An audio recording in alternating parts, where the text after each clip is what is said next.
Hello, my name is Liz Titus and welcome to my channel. Today is the first of 3 parts concerning exposure in photography. Now, what is exposure in photography? When a photograph's too bright, some people will say that's overexposed. When it's too dark, they'll say underexposed. But exposure is the amount of light which reaches your camera. And there are 3 main components related to exposure. And we will take 3 videos to talk about this. The first one we're going to talk about today is shutter speed. The next one will be aperture. Finally, we will talk about ISO and then put the 3 together. High shutter speeds of 500 or above are often used to freeze some action, as in high-speed sports, to prevent any motion blur. On the other hand, photographers will often use a low shutter speed to slow down the action, as in taking photographs of rivers and waterfalls or clouds to give a fluffy, blurry image to their photographs.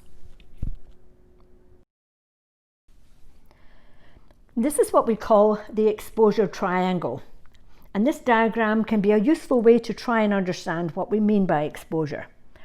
And as you see, we've got the 3 components. We have shutter speed, aperture, and ISO. And today we're going to talk about shutter speed.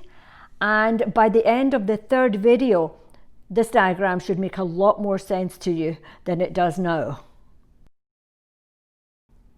The shutter speed dial on this camera, which is a Canon camera, is located behind the shutter release button.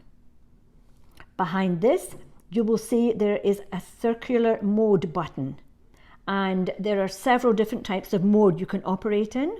And today we're going to do shutter speed mode, which is usually depicted by TV on Canon cameras and S in other cameras. As you can see from the mode dial, there are several different modes that you can operate it under. Going from manual mode, where the photographer controls everything, or going to automatic mode, where the camera controls everything. Today what we're going to talk about is shutter speed mode. Here the photographer has control of the shutter speed, and the camera will take control over the aperture to get a well-exposed image. As we haven't come to ISO yet, I would like you please to put that on auto. You can check with your manual, or you can Google how to do this. What we're wanting to do is just concentrate on shutter speed, and we want everything else at the moment to be on auto.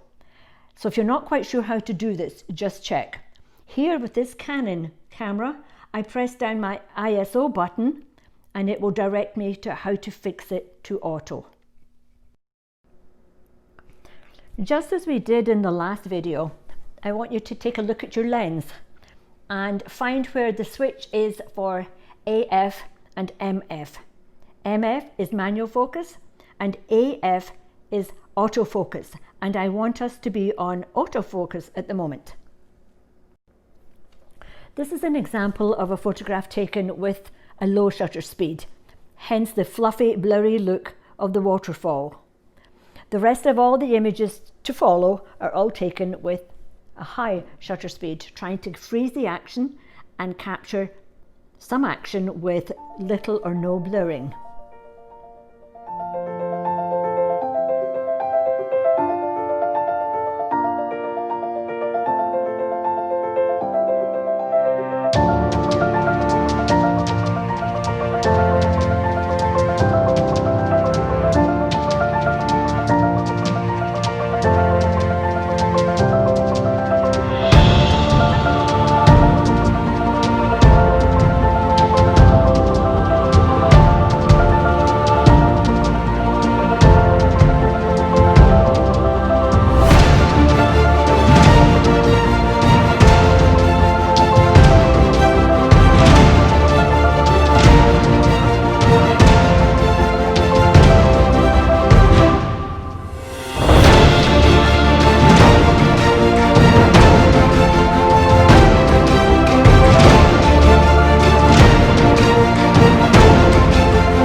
deal to learn about exposure, and the 3 videos I'm doing really are just introductions to this subject.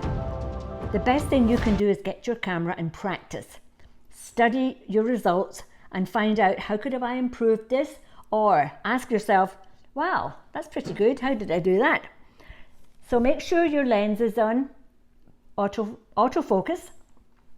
Make sure your ISO is on auto, and locate your mode dial and make sure you're on shutter priority mode, and locate your shutter speed dial, which will enable you to increase or decrease your shutter speed. And then go and take some pictures.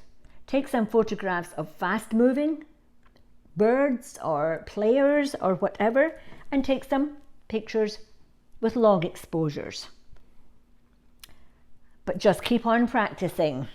So thank you for listening, and don't forget to subscribe and comment. And I'll see you next time for aperture mode and aperture